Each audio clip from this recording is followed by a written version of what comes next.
자, 최근 나스닥에 아주 흥미로운 기술주가 하나 딱 등장했습니다. 바로 LZ 테크놀로지, 티커는 LZMH인데요. 얼핏 보면 그냥 또 중국 광고회사 하나 상장했구나 싶으실 거예요. 근데 이게 속을 들여다보면 얘기가 완전히 달라집니다. 투자자라면 정말이지 꼭 알아야 할 아주 특별한 사업 구조, 엄청난 기회, 그리고 동시에 아주 명백한 경고까지 숨어 있거든요. 오늘 이 회사의 모든 것을 한번 제대로 파헤쳐 보겠습니다. 그래서 도대체 이 LG 테크놀로지라는 회사 정체가 뭘까요? 아주 간단하게 말하면 맞아요. 중국에서 사업하는 기술, 광고 회사고 이걸 이제 미국 증시에 상장시킨 겁니다. 하지만 진짜 이야기는 어떻게 돈을 버는지, 그리고 더 중요한 건 투자자들이 과연 무엇을 소유하게 되는지에 있거든요. 그 구조가 정말 독특합니다. 네, 그래서 오늘 우리가 살펴볼 내용은 이렇습니다. 먼저 이 회사가 대체 어떻게 돈을 버는지 그 독특한 사업 모델부터 시작할 거고요. 그리고 나선 진짜 중요한 거죠. 과연 누가 이 회사의 주인인지 지배구조를 들여다볼 겁니다. 그 다음엔요, 회사가 스스로 이건 위험합니다라고 경고하는 리스크들을 살펴본 뒤에 마지막으로 핵심만 딱딱 짚어서 정리해드릴게요. 자, 그럼 첫 번째, 이 회사는 도대체 어떻게 돈을 버는 걸까요? 이들이 아주 자랑스럽게 내세우는 플라이휠 효과라는 전략이 있는데 그 핵심으로 바로 들어가 보죠. LGMH의 사업은요, 마치 세 개의 톱니바퀴가 아주 정교하게 맞물려서 돌아가는 것 같아요. 첫 번째가 스마트 커뮤니티, 두 번째가 5개 광고, 그리고 세 번째가 로컬 라이프. 이 세 가지가 어떻게 서로를 밀어주고 당겨주는지 하나씩 한번 뜯어보겠습니다. 모든 것의 시작점은 바로 이 스마트 커뮤니티입니다. 이게 뭐냐면요, 중국 전역에 있는 4,000개가 넘는 아파트 단지에 270만 가구가 매일같이 쓰는 스마트 출입 통제 시스템을 쫙 깔아놓은 거예요. 이게 그냥 문만 열어주는 게 아니고요. 도시 곳곳에 촘촘하게 깔린 거대한 사물 인터넷 네트워크. 이게 바로 LGMX의 영토인 셈입니다. 자, 이제 이 똑똑한 출입문이 돈을 벌기 시작합니다. 120개 도시에 깔아놓은 7만 2천 개가 넘는 스크린들 있잖아요. 이게 전부 거대한 디지털 광고판으로 변신하는 거죠. 생각해보세요. 주민들이 집에 들어오고 나갈 때마다 광고에 노출되니까요.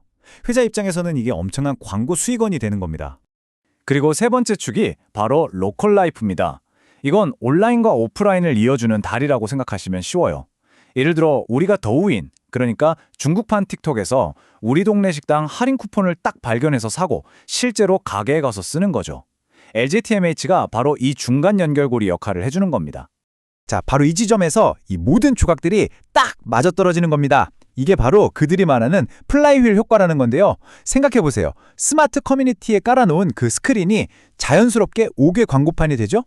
그럼 로컬 라이프에 참여하는 동네 가게들은 어디에 광고하고 싶겠어요? 바로 그 스크린이죠. 이렇게 각 사업이 서로를 계속 밀어주고 끌어주는 거예요.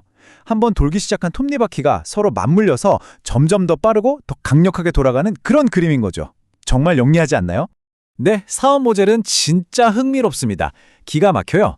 하지만 아무리 사업이 좋아도 투자자로서 우린 반드시 물어야 할 질문이 있죠. 그래서 이 회사의 진짜 주인은 누군데? 지금부터는 조금 복잡할 수 있지만 정말 중요한 지배구조 이야기를 해보겠습니다. LGMH 주식 구조는요, 마치 시민 등급이 두 개인 나라 같아요.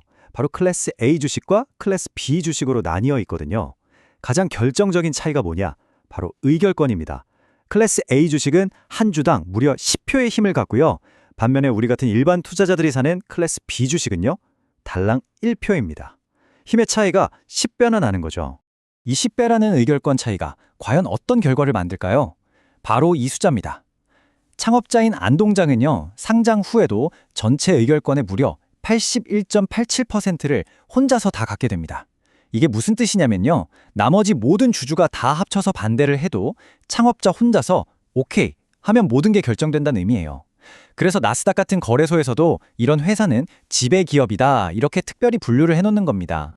자, 지금까지는 기회에 대한 이야기였다면 이제부터는 동전의 뒷면을 볼 차례입니다. 바로 리스크죠. 이건 뭐 제 개인적인 의견이 절대 아니고요.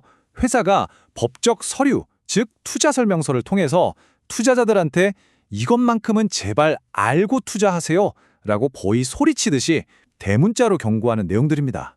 우리가 가장 먼저 이해해야 할 단어가 바로 지주회사예요. 이거 정말 중요한 개념인데요. 제가 비유를 하나 들어볼게요. 여러분이 동네에서 제일 잘 나가는 빵집에 투자를 하고 싶어요. 근데 여러분이 사는 주식이 그 빵집의 지분이 아니에요.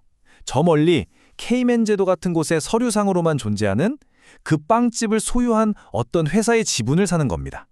LZMH의 구조가 바로 이렇습니다. 이게 그냥 제가 이해하기 쉬우라고 만든 비유가 아니에요. 실제로 투자 설명서에 그것도 전부 대문자로 이렇게 딱 박혀있는 공식적인 경고 문구입니다. 투자자들은 중국에서 실질적인 사업을 하는 회사가 아니라 케이맨 제도에 있는 지주회사의 증권에 사는 겁니다. 라고요. 정말 명확하게 선을 긋고 있죠. 이 문장이 가지는 무게, 이걸 반드시 이해하고 넘어가야 합니다. 아니, 그래서 이 구조가 왜 그렇게 중요한 걸까요? 만약에 정말 최악의 상황이 닥치면요, 여러분이 가진 그 주식은 실제로 중국에서 돈을 버는 그 사업체에 대한 직접적인 소유권을 주장하지 못할 수도 있다는 뜻이 됩니다. 법적인 연결고리가 굉장히 약한 거죠.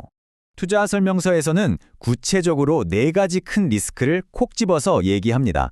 첫째, 중국 정부가 어느 날 갑자기 이 복잡한 지주회사 구조 이거 안 되겠는데? 하고 문제 삼을 수 있다는 거.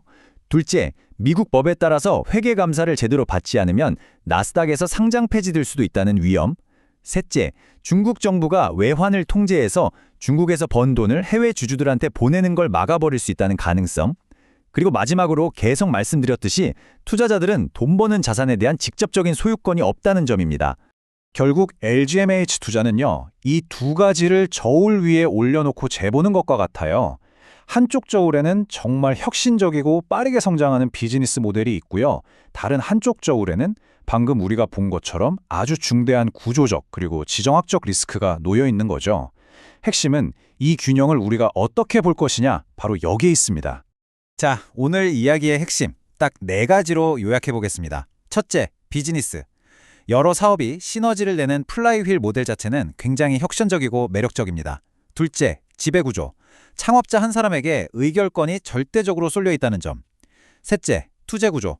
여러분이 사는 주식은 중국 본토 회사가 아니라 케이맨 제도에 있는 서류상 회사의 주식이라는 것. 그리고 마지막 넷째, 리스크. 이 구조 때문에 중국과 미국 양쪽에서 상당한 규제 리스크를 안고 있다는 사실입니다. 네, 이게 바로 LGMH의 이야기입니다. 이 이야기를 따라오다 보니 우리는 결국 아주 본질적인 질문 하나에 도달하게 되네요. 이건 비단 이 회사만의 얘기는 아닐 겁니다. 이렇게 눈부신 성장 기회와 아주 명백한 불확실성을 동시에 가진 투자 대상을 만났을 때 여러분이라면 그 저울 위에서 어떻게 균형점을 찾으시겠습니까?